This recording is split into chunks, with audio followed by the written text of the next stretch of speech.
Сәлеметсіздер ме оқырмандарым, қалдарыңыз қалай? Сіздермен Айзада, менің арнама қош келдіңіздер. Бүгін біз сіздермен бауырды дәмді етіп қуыратын боламыз. Видеоны көрмес бұрын каналыма тіркеліп лайк басуды ұмытпаңыз. Ең алдымен қызып тұрған табаға майдың бір бөлігін салып, сәл ерітетін боламыз. Майымыз еріген сәтте бір ас қасық сұйық май қосамыз, біздің сары майымыз күйіп кетпес үшін. Осы сәтте бауырды жалпақ ұзыншақты етіп турап қоятын боламыз, және сары майымыз еріп болды деген сәтте туралған бауырларды салып, түсі сәл өзгергенше қуыратын боламыз. Шамамен 1-2 минуттай.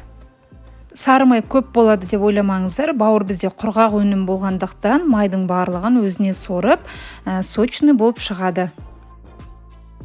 Бауыр өте дәмді деликатес тағамдарға жатады. Менің арнамнан сондай-ақ сіздер бауырдан жасалған котлет және де үш майға оралған бауырдың рецепттерін таба аласыздар.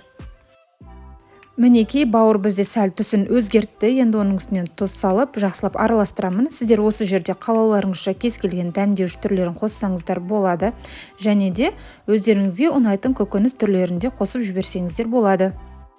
Бұл жолы мен көкөністерден тек бір бас пиязды ғана қостым. Енді осы пиязды жақсылап жұмсарғанша қуыратын боламыз.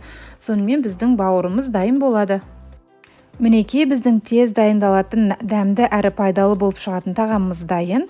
Видеом ұнаған болса каналға тіркеліп лайк басуды ұмытпаңыз. Барлықтарыңызға ас болсын.